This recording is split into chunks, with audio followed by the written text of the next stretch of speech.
Maka sejak hari itu dan sampai hari ini, maka dikatakan bahwa roh Tuhan itu mendiami hidup kita.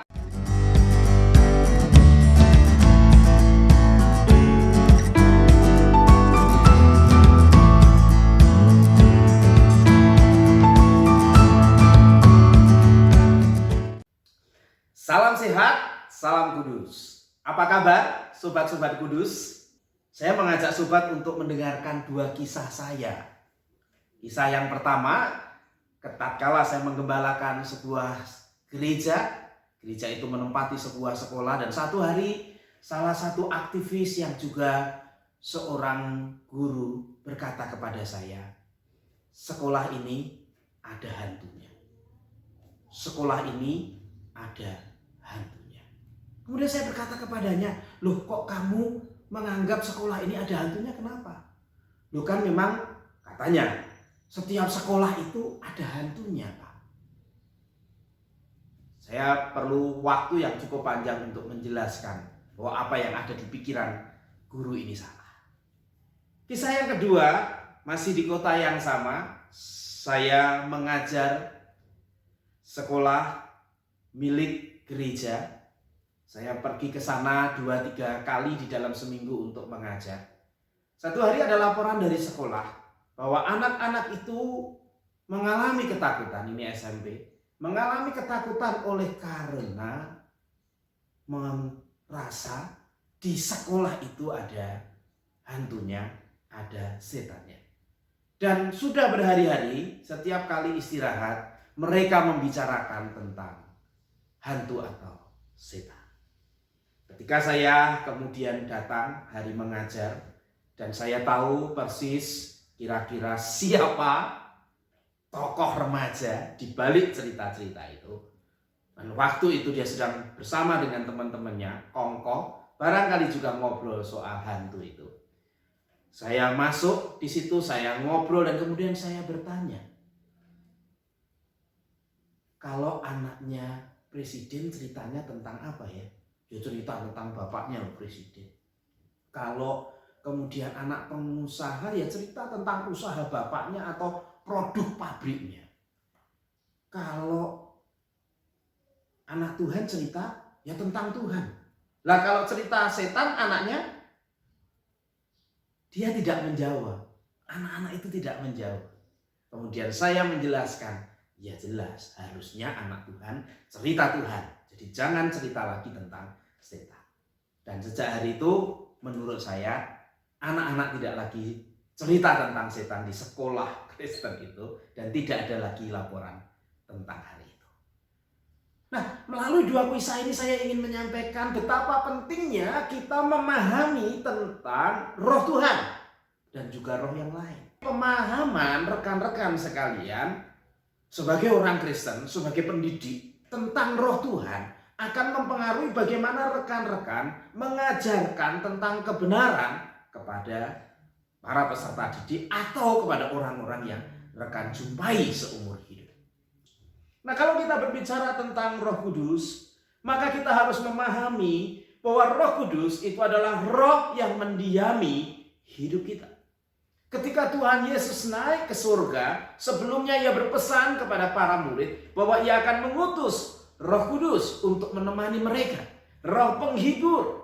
Dan ketika dikatakan bahwa Roh Kudus, roh penghibur itu hadir, ditandai dengan turunnya Roh Kudus pada masa rasul-rasul menantikan itu di Yerusalem. Maka sejak hari itu dan sampai hari ini, maka dikatakan bahwa Roh Tuhan itu mendiami hidup kita, mendiami setiap kita yang percaya kepada Yesus Kristus. Di dalam Roma pasal 8 ayat yang ke-9 dikatakan, tetapi kamu tidak hidup dalam daging, melainkan dalam roh, jika memang roh Allah diam di dalam kamu. Roh Allah diam di dalam kamu.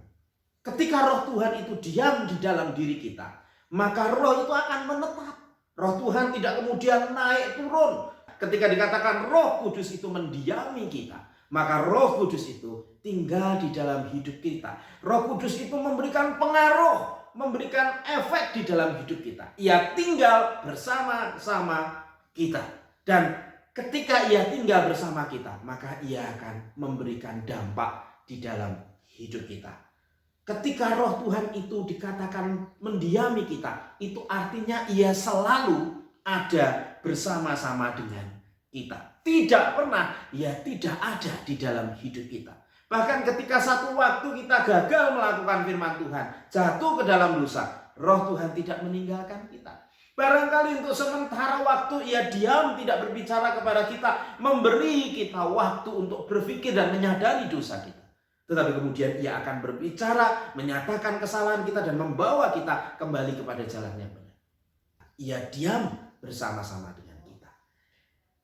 Timothy Keller mengatakan bahwa ketika sebuah gereja berkembang maju melalui pemberitaan Injil, maka diperlukan yang namanya pola konsisten dari karya Roh Kudus. Dan pola konsisten itu tidak mungkin bisa dilakukan tanpa ia terus-menerus ada bersama kita. Dan kalau ia ada bersama kita, maka tidak ada lagi yang bisa menyentuh kita. Roh jahat tidak bisa menyentuh kita. Itu sebabnya tidak ada milik Kristus itu yang bisa dirasuki oleh setan.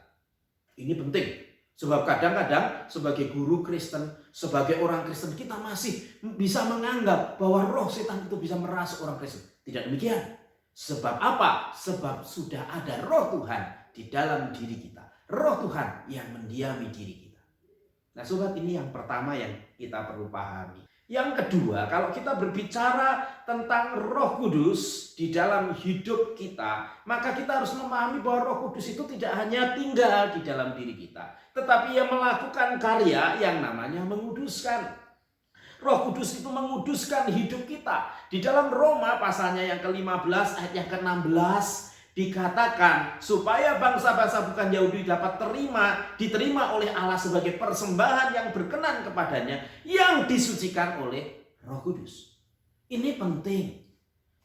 Tanda kehadiran Roh Kudus adalah perubahan hidup kita. Kita tidak menjadi orang yang sama.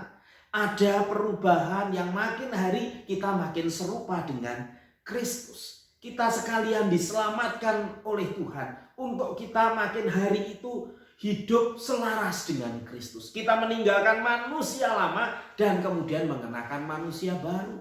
Kita dibersihkan dari hari ke hari dan kita diperlengkapi. Ini dua hal. Kalau kita berbicara tentang Roh Kudus yang menguduskan hidup kita, itu artinya melepaskan hal-hal yang kotor dari hidup kita.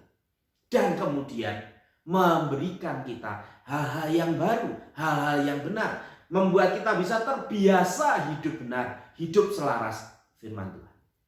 Loh, ini penting kalau kita mengajarkan segala sesuatu. Sebab kalau kita berkeyakinan bahwa kehadiran Roh Kudus itu mengubahkan kita, maka kita akan selalu memiliki harapan. Kita selalu optimis, kita selalu mengajarkan hal yang positif, kita mengajarkan hal yang benar. Dan ketika kita menyatukan berbagai pelajaran di dalam pengajaran kita dengan terang Alkitab, maka kita punya keyakinan. Kenapa? Karena bukan kita yang mengajarkan saja, tapi ada Roh Kudus yang berdiam di dalam diri kita, yang mendidik kita. Sehingga ketika kita tahu ada yang salah, kita tinggalkan. Dan ketika kita tahu kita memerlukan hal yang benar, kita yakin Roh Kudus akan memastikan itu ada di dalam hidup kita. Ada Roh Kudus yang sedang bekerja di tengah-tengah kita. Ini tidak boleh kita lupakan. Jadi jangan dikatakan bahwa ketika kita dikuduskan itu hanya ketika kita ibadah, ketika kita membaca Alkitab. Salah. Di dalam keseharian kita, ketika kita melangsungkan pembelajaran kita, ketika kita sedang berdialog, bercakap dengan siapapun juga, ada Roh Kudus yang menolong kita sehingga kita bisa menunjukkan hidup yang benar. Dan penting lagi, para peserta didik pun bisa melihat kehadiran Tuhan. Dan Roh Tuhan pun sedang bekerja di dalam hidup mereka. Ketika Roh Kudus itu hadir dalam hidup mereka, maka mampu membersihkan hidup mereka. Dan ini ada sebuah kepastian bahwa apa yang kita ajarkan dari sudut pandang ilmu apapun tidak akan sia-sia. Kenapa? Karena firman Tuhan sebagai dasarnya dan ada Roh Kudus yang menolong para siswa, para peserta didik kita mengetahui bahwa hidup kita itu tidak sendirian berubah, tapi ada Roh Tuhan yang sedang memproses baik hidup mereka ataupun juga hidup kita. H.K. Barrett, seorang teolog abad ke-20 dari Inggris, mengatakan bahwa Roh Kudus itu memberikan karakteristik hidup Kristen kepada orang percaya. Saya ulang, memberikan karakteristik hidup Kristen pada diri orang percaya. Kita dipoles, kita diubah, kita diperlengkapi, kita diberikan ini dan itu setelah kita ditanggalkan kekotoran ini dan kekotoran itu. Ini yang disebut katakan Roh Kudus itu menguduskan kita sekalian. Dan yang ketiga, Roh Kudus itu tidak hanya berdiam di dalam diri setiap kita yang percaya kepadanya, tidak hanya juga sekedar memproses hidup kita, menguduskan kita, kita mampu menanggalkan manusia lama dan mengenakan manusia baru, tetapi kita juga diberikan kuasa yang tidak terbatas. Ibrani 2 ayat yang keempat menyatakan demikian. Allah meneguhkan kesaksian mereka oleh tanda-tanda dan mujizat-mujizat dan oleh berbagai-bagai penyataan kekuasaan dan karunia Roh Kudus. Sekali lagi, kekuasaan dan karunia Roh Kudus. Sobat Kudus, kita tidak pernah hidup sendirian. Ada Roh Tuhan yang bersama-sama kita. Dan ketika ada Roh Tuhan yang bersama-sama kita, itu artinya kuasa Tuhan bersama dengan kita. Itu sebabnya kita tidak perlu takut dengan berbagai roh yang lain. Kenapa? Karena kita bersama dengan roh yang paling hebat, roh yang paling berkuasa. Dan bukan hanya dia menemani, tetapi kuasanya pun akan diberikan. Di dalam terang kita menceritakan kasih Tuhan. Roh Tuhan itu hadir. Itu artinya kalau hidup kita itu adalah sebuah kesaksian. Setiap hari kita menyatakan Tuhan. Maka setiap hari kuasa yang tak terbatas itu pun bersama dengan kita. Ketika rekan bersama dengan para siswa belajar, ketika sobat sekalian sedang bersama-sama dengan orang lain menjalani keseharian hidup rekan-rekan sekalian, dalam hal apapun juga, dalam batas kebenaran Tuhan, rekan-rekan sedang dinaungi oleh Roh Tuhan yang memberi kuasa. Ini harus menjadi sebuah keyakinan. Kita diberikan kuasa. Bukan hanya kuasa tetapi juga karunia. Karunia itu sesuatu yang istimewa yang Tuhan berikan di dalam pekerjaan Tuhan yang perlu kita asah. Tetapi bukan hanya karunia saja, tetapi katakan ada kuasa. Kuasa dan karunia. Dua-duanya diberikan oleh Tuhan di dalam hidup kita karena Roh Tuhan, sumber kuasa dan sumber karunia itu ada bersama-sama kita. Kalau kita memahami ini, maka kita tidak akan ragu-ragu menjalani keseharian kita. Kita juga tidak ragu-ragu tatkala kita mengajarkan mata pelajaran apapun juga. Kenapa? Karena ketika kita mengajarkannya, bukan hanya kita ditemani oleh Roh Tuhan yang bisa mengubah hati saya dan hati anak-anak yang saya ajar, tetapi juga ada kuasa, ada karunia yang membuat saya mampu melakukannya, yang membuat saya bisa memastikan keberhasilan saya menjadi saksi Tuhan. Charles Spurgeon pernah mengatakan, Roh Kudus itu memberikan kesegaran iman. Roh Kudus itu meneguhkan lutut yang goyah. Roh Kudus itu menguatkan tangan yang lemah. Ini karena kuasa yang Tuhan berikan kepada kita. Ini karena karunia yang dibagikan kepada setiap kita. Sehingga kita tidak hanya mampu menyatakan kuasa Tuhan, tetapi mampu juga menjadi berkat terus-menerus dengan berbagai keterampilan, kemampuan yang kita butuhkan. Entah di dalam pengajaran kita ataupun juga pelayanan kita. Bahkan di dalam keseharian kita. Sobat Kudus, 3 hal terkait dengan Roh Kudus ini yang mesti kita pahami, yang harus ada di dalam pikiran kita. Roh Kudus yang adalah pribadi Allah, Ia yang memiliki pikiran, perasaan dan kehendak pribadi yang berdiam di dalam diri kita. Bukan hanya berdiam tetapi Dia memproses dengan menguduskan kita. Bukan hanya mengubah hati kita dan juga mengubah setiap orang yang mendengarkan pengajaran kita, tetapi juga Ia memberikan kuasa sehingga kita bisa mengalahkan berbagai kuasa yang lain, termasuk kuasa kegelapan. Kita juga diberikan kuasa dan juga karunia sehingga kita memiliki kelebihan-kelebihan tatkala kita menyampaikan pengajaran dan juga ketika kita menjalani hidup sebagai saksi Tuhan.